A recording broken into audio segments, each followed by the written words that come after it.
Bonjour mes vaillants apprenants. Aujourd'hui, je viens élucider l'histoire de la décolonisation de l'Algérie. Les causes, la forme, les acteurs, les mouvements et partis et le processus de la décolonisation algérienne. Tout d'abord, ce qu'il faut connaître en ce qui concerne les grandes étapes du processus de l'indépendance de l'Algérie. Tout a commencé le 14 juin 1830, qui symbolise le début de la conquête de l'Algérie avec le débarquement des troupes françaises. En 1848, l'Algérie devient territoire français et compte 3 départements: Oran, Alger et Constantine. Le 8 mai 1945,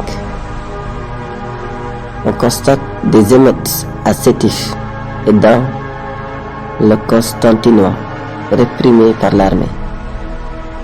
Le 1er novembre 1954, survient des attentats de la Toussaint Rouge, revendiqués par le FLN, le Front de Libération Nationale.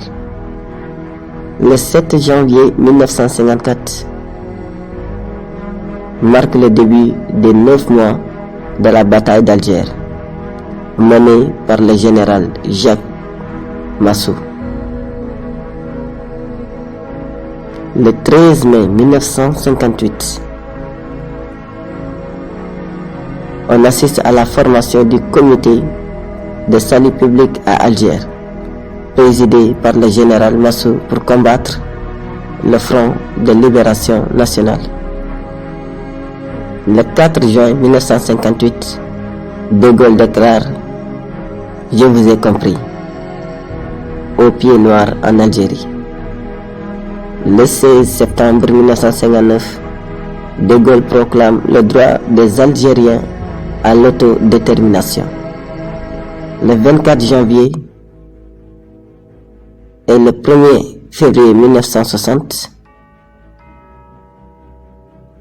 c'est la semaine de barricades à Alger.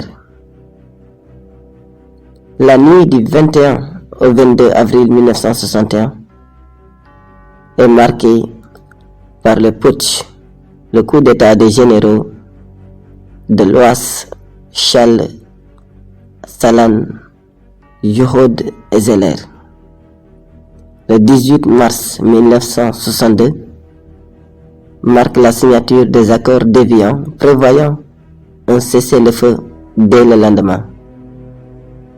Le 8 avril 1962 symbolise l'approbation des accords d'Évian par référendum en métropole.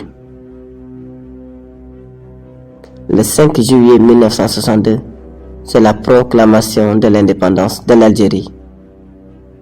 Et le 26 septembre 1962, Ben Bella devient président du Conseil de l'Algérie indépendante. Voilà ce qui concerne les grandes étapes du processus de l'indépendance de l'Algérie. Maintenant, concerne les causes de la décolonisation, il y a eu des facteurs internes et des facteurs externes. En ce qui concerne les facteurs internes, tout d'abord, il y a l'ancienneté du nationalisme algérien et sa montée en puissance au lendemain de la Seconde Guerre mondiale. Deuxièmement, le rôle des élites intellectuelles dans la prise de conscience des populations. Et troisièmement, l'injustice coloniale. L'accaparement des terres, la discrimination sociale, la brutalité des colons ont poussé les Algériens à réclamer leur indépendance. En ce qui concerne les facteurs externes, comme d'habitude, il y a eu d'abord l'impact des deux guerres, l'affaissement des superpuissances. Deuxièmement, il y a eu le soutien extérieur, notamment celui de l'URSS, parce que dès 1947, Staline proclame par l'intermédiaire de Jidanov la nécessité de développer la subversion dans les pays colonisés. Troisièmement, il y a eu le rôle de l'ONU avec sa charte de 1945 qui proclame la légalité et la liberté des peuples et le droit de disposer d'eux-mêmes. Quatrièmement, il y a eu la défaite française de Dien Bien Phu. Cette défaite consacre la vulnérabilité de la France et donne de l'espoir aux nationalistes algériens.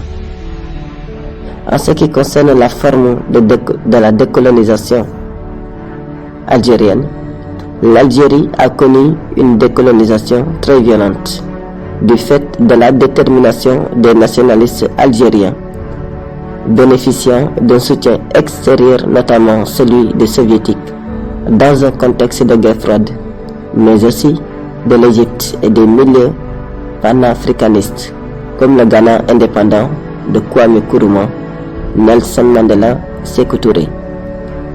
Ainsi, la mise sur pied de Allen en tant que bras armé du FLN a permis aux Algériens de mener des combats farouches contre l'armée française. L'ALEN, c'est un mouvement qui symbolisait l'armée de libération nationale. La mise en place de l'armée de libération nationale en tant que bras armé du Front de la libération nationale a beaucoup aidé les Algériens dans le processus de la décolonisation. Maintenant, les acteurs algériens qui ont beaucoup contribué à cette décolonisation sont Ahmed Ben Bella, Hossein Aïd Ahmed, Ferhat Abbas, Krim Belkacem, Mohamed Boundiaf, Abdelhamid Ben Badis, Messali Haj. Les acteurs métropolitains, on peut citer Raoul Salan, Maurice Charles, Edmond Duhoud, André Zeller, Jacques Massou, Pierre Mendès France et Charles de Gaulle.